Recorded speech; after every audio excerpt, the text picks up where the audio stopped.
have just watched Black Panther, Wakanda Forever, and I'm under embargo until November 8th. There's so much to talk about with this movie. Oh boy! But today I'm going to share with you my initial reaction and my business analysis, box office, the state of the MCU, Oscar chances, that kind of stuff. And also in the box office discussion, repeatability. How much do I think people are going to want to rewatch this movie? But where I actually want to start, I reworked my notes a little bit because I just want to say off the top of the bat, on Twitter, when I posted my initial reaction, hot out of the screening, one of you asked if the MCU was back. And some other MCU fans were offended by that question. Like, what do you mean is the MCU back? It never left. But I totally get that question. I think a number of us have been concerned about the MCU and felt it was slipping. Oh, it's back, baby. I don't know if it's going to stay back, but this like Shang-Chi. This is actually a little better than Shang-Chi. But this is the Marvel we all know and love and has been the shining star of Hollywood the past decade and more now. But this is great. This is just really fantastic. So as I said, the review embargo lifts November 8th at 12 p.m. Eastern Standard Time, so stay tuned for that non-spoiler review. Plenty of spoiler coverage coming once the movie opens. As I said, we have so much to discuss. And I'm bringing back the ticket montage for movie math for Black Panther Wakanda Forever. There are notes down below, pinned to the top of the comments section, on how you can participate in case you get to see the movie early. But I'll keep reminding you. But yeah, that's right. It's time for the ticket montage to return. So going into this movie, I was skeptical, I'll be honest, and I know some of you are skeptical, because with the exception of Shang-Chi, the last few MCU movies have ranged from mediocre to just plain bad. And don't even get me started on the unevenness of many of the Disney Plus shows. Plus, I think we've all been feeling a little comic book fatigued with not just Marvel's copious amounts of movies and shows, but other franchises in the same space. I think we've all been like, are we getting tired of superhero movies? Have they run their course? Thank you, Ryan Coogler, for giving an emphatic no to that question. Also, when a lot of people in LA saw the premiere last night, everyone is like, oh, it's so sad. And I was like, Pixar manipulative sad? I don't want that. And I know a lot of people have been nervous about how this film will handle the tragic passing of Chadwick Boseman. But whoa, it's so well done, I'm happy to report, and also shockingly sad. It's very organic and done in a meaningful way. But I gotta tell you, again, I told you, I heard this movie was sad, and when you hear something's really sad, I don't know about you, but I kind of get my defenses up. I'm like, I'm not gonna cry. I'm not gonna cry. I cried scene one. Scene one. They just hit me with a big wallop of emotion I wasn't expecting. It was incredible, so well done, and I was just crying so hard. In fact, with my mask and my glasses on, I wore my glasses because I didn't want to have a contact lens problem and miss any of the movie, because sometimes with air conditioning and stuff like that. But my glasses kept fogging up. I was crying so much for the first 20 minutes of the movie, so I kept having to take my glasses off, quickly clean them off, put them back on. So be prepared for that. And then by the time the Marvel intro rolled, it's a cold open. They go right into the sadness. And then by the time the Marvel intro rolled, and I hope nobody spoils any of this for you, because the way it's done was so well done, and part of it is the surprise of it. You could hear sobs in the theater, and everyone spontaneously burst into applause in honor of Chadwick Boseman. It was beautiful. It was a beautiful thing to be a part of. Now, to be clear, it did not come, everyone's going to have their own experience here. And everyone's going to bring their own baggage to it, not only in terms of how you feel about Chadwick Boseman and representation, but also your own experiences or fears of loss. So it's going to hit everybody a little bit differently. But to me, I felt that Marvel was being very tasteful. I did not feel they were trying to make money off of Chadwick Boseman's death. Instead, what occurred to me while I was watching the movie was that this is a case where the former lead actor actually died. This isn't just where a character dies, the actor has passed away. And all the people who made this movie in front of and behind the camera are dealing with a very real loss. This is real. The emotions behind this movie are real, which, again, really, I think makes it even more, in my opinion, authentic.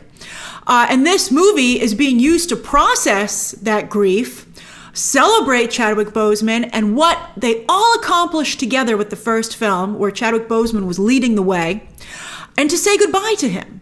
I mean, it was I thought very respectful, very beautiful, but it's also a movie about loss and grief, which is woven into its very fabric. One of you DM'd me and said, Grace, can you talk about this movie without Chadwick Boseman's death in the conversation? And to that I would say no, because this is what this movie is about. Yet, admirably, meaningfully, it still finds a way to find the light, which I think is what the first movie was all about, which is what made it so exemplary, what T'Challa as a character has been about, what I think from way people have explained him and what we know of him, what Chadwick Boseman was about, and why I think Wakanda as an idea clicks so much with audiences. It is, once again, a city on a hill. Now, what about repeat viewing, right? The box office will obviously be big, but if a movie can't get to $1 billion or higher without repeat viewings from fans. All right, so these are the factors I feel for repeat viewing. Speaking of Wakanda, it is truly magical to return there. And Ryan Coogler and his team continue to make it feel like a very real place. Not just a place in a comic book movie, but aspirational. I wouldn't even say pop culture. It's so close to being real. It almost is real, I feel. And I think that aspirational quality is really wonderful. I think obviously it speaks very emotionally to the Black community, but I think we all feel it, or a number of us feel it. Disney, I think, has to build Wakanda. They have to. But seeing it here, how powerful it is, how majestic, I think it should be its own park. And I don't know how they would get away with charging admission, to be honest with you. It's tough because of how much it does mean to people. But I think Disney has to build it at some point, and it can't just be a land. Because, Galaxy's Edge, Pandora, these are okay, but they're not the immersive experiences you would want Wakanda to be. You actually want to go to there, and it needs to be its own park, in my opinion. So Wakanda forever indeed. Oh, when they were at the UN, I was like, this is a real place. It's truly a gift to the world, and probably one of the most extraordinary things that Hollywood as a whole has ever accomplished. To put this out into the zeitgeist, I guess is the way to say it. Some people felt Pandora was real. I never got that. I was like, what? This weird place where the tails hook up? But I feel Wakanda. It's a beautiful place. And a beautiful idea. So again, this isn't a review, so I can't go into too many details about the movie, even non-spoilery ones, but I will also add in this movie's favor for repeat viewing, it has fantastic action scenes worth revisiting. I have tickets to go again opening weekend, and I'm excited. I already know what scenes I can't wait to see again, like the first time Namor comes out of the water. Oh, goosebumps! And then also excellent character development. What might hurt repeat viewing? I think there are a few things here. One is how sad the movie is. Now, I know some of you like a good cry, but this isn't just a scene or two, like in Toy Story 3, where they have that horrible furnace scene, which ruined the movie for me, or the beginning of Up. I hate those things, but I know some of you are like, that's my jam, Grace. I love to cry my eyes out. This is a whole movie sadness, a whole movie. So I don't know how many people want to experience that multiple times. We also live, unfortunately, tragically, it's so frustrating, in a very divided world right now. And the people that this movie lifts up so extraordinarily well, that's going to set off the usual hate groups that have horribly and maliciously sprung up in the entertainment discussion. You know which groups I'm talking about. You know where those discussions take place, and they eat this stuff for breakfast. And it's really... Although sometimes I feel like some products, some movies and shows lob softballs at those groups. And I think, it doesn't, but here, this movie does, this isn't a perfect movie. I have a couple quibbles here and there. But this movie, I think, is doing everything right. And if anyone has a problem with this movie, they should look at why that is. They have a problem with themselves. Now, one of the groups this movie lifts up is women. Black Panther Wakanda Forever is extremely female-centric. 70% of the time, it's all women on screen. It's just all women. It's incredible. It's funny to see this follow the woman king. We'll talk about that in a moment. But it's never discussed. No, it's not. This isn't a feminist movie. No one's ever like, hey, you notice how it's all women? Awesome. Nobody ever talks about it. These are just strong, capable women who are acting like people. People first. people before gender. That's an ideal world that I want to live in, and I loved it. I didn't even realize it was almost all women until about halfway through the movie. And again, I think this is a great film, and I love all the characters in it. But then again, I'm a woman, so I loved it. Could M'Baku's role have been bigger to maybe offset this? Yes. He's hardly in the movie at all, which I did think was a surprising choice. Probably not one that I would have made. Because look how upset some people got with the Woman King, accusing it of many things, but one, some people were upset with how strong the representation of women were, and they felt in place of men, which was ridiculous. That wasn't the case at all, but some people felt that way. So either they said it, or you could tell that's why they were attacking the movie, which is a shame, because it's an extraordinary film. And I hope there's a place for both of these films in the cultural discussion and during awards season. But Woman King only did okay at the box office, so we'll see if Marvel can expand the appeal of a similar type of story, which again is mostly women, but with good male characters very occasionally. Of course, there's Namor, who is just oozing masculine energy, but again, 70% of the time it's mostly women on screen. Now back to Marvel, as I said, the MCU is back, baby, and I think that this is the path forward. Talk about a city on a hill. Not only, I think, for the Black community and just for the world at large in terms of what, we'd like to strive to be, but in what the MCU, how they could make movies in the age of Disney+. Ryan Coogler has solved the problem of differentiating movies from shows. Close to 3 hours long, even though the third act's a little bit wobbly, this is the way to go. This is the way to go. Epic scope, fantastic VFX for the most part. I don't think they were 100%, but I can't think of any instances where I was like, ooh, not good VFX. They were good. And a co-producer for Kevin Feige, Mr. Nate Moore. Yes, the first time ever that I've seen Kevin Feige not the only producer listed on an MCU project. And as he begins to spread himself too thin, we can all see it. I'm glad he's finally accepting more support from his team. I think, just like there are showrunners for the shows, they need a producer to focus on each movie to assist Kevin Feige at this point. I don't know for sure if that's what made the difference here, but I think it's worth taking a look at what did make the difference so that they can keep making a difference in terms of the quality of their films. And this is definitely something to consider. Now, how about spoilers? Now, there's not actually anything huge to spoil here, in my opinion. 1 or 2 plot points have already leaked, and knowing them going in didn't really affect my experience.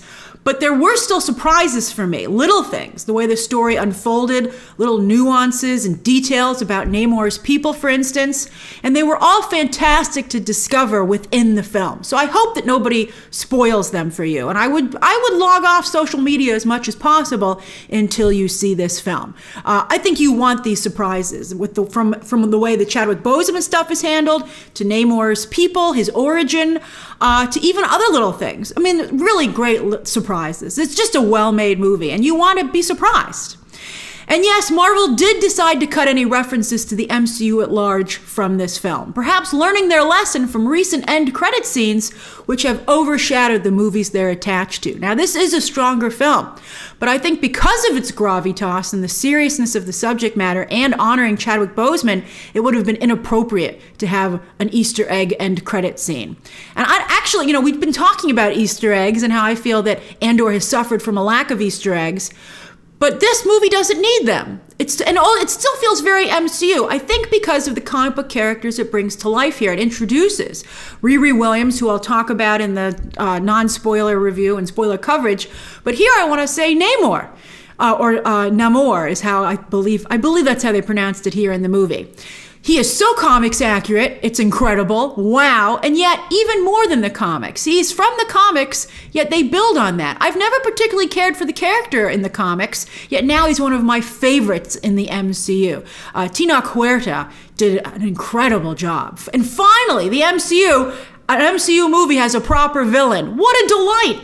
Namor, a mutant, definitely gets his Magneto on and is just as compelling as those live action versions, particularly Michael Fassbender. He's just great.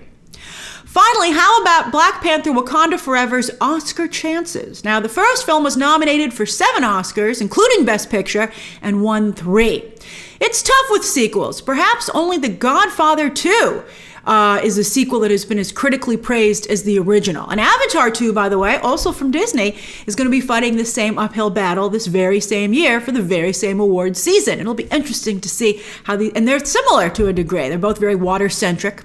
Boy, did they use water well as a weapon here. I was so impressed. All right, so anyway, and Avatar, I believe, is once again focusing on environmentalism. But the message here, I believe, I'm still processing it, but it's not just about grief, but also the responsibilities of leadership when it comes to war. And with what's going on with Russia and the Ukraine, such a horrific and unusual war, and an entire world that seems to get angrier and angrier with weapons of mass destruction in play, and like the power, the forces of Wakanda and Namor's people, were it's very much the discussion of there are no winners. It's a timely message. I'm very impressed with it. It's sophisticated.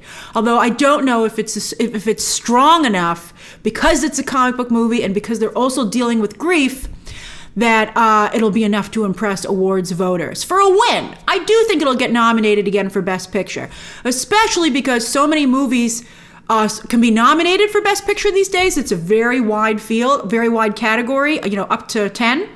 And then also Hollywood still isn't up to full speed after the pandemic, so competition still isn't as fierce. So I see a Best Picture nomination in here. I think it's likely. I don't think it's a slam dunk, but I think it's likely. I don't know if Avatar 2 and Black Panther Wakanda Forever can be nominated, so it'll be interesting to see which one gets it. And I definitely think there's a very strong chance for an Oscar nomination for Angela Bassett, who has been nominated but never won. This could be her time. I think she really could be the one who gets, we've discussed before that the awards are very democratic and trying to hand them out to as many movies as possible. I think Angela Bassett is going to be the one that everybody thinks should get the attention here for this. Black Panther, the first film, won for costume and production design, and I can see noms and maybe wins again here, especially with the addition of Namor's world. Very detailed. As for score, it's again thrilling, but I don't think different enough from the first film to warrant a nomination, to be honest with you. And again, the only win that I see for this movie potentially is Angela Bassett. What about Rihanna? What about Rihanna's song? Everyone's been asking me about Rihanna's song. It's good, in my opinion, but not as good as Kendrick Lamar's All the Stars. That was an incredible song. Incredible. To this day, it's still incredible to this day. None of the impact has been lost. And I don't think Rihanna's hits the same way. I would say it's more similar to what Lady Gaga did for Top Gun Maverick. And I think both those songs will be Oscar nominated, by the way, because the Oscar is going to want both those women to perform at the ceremony.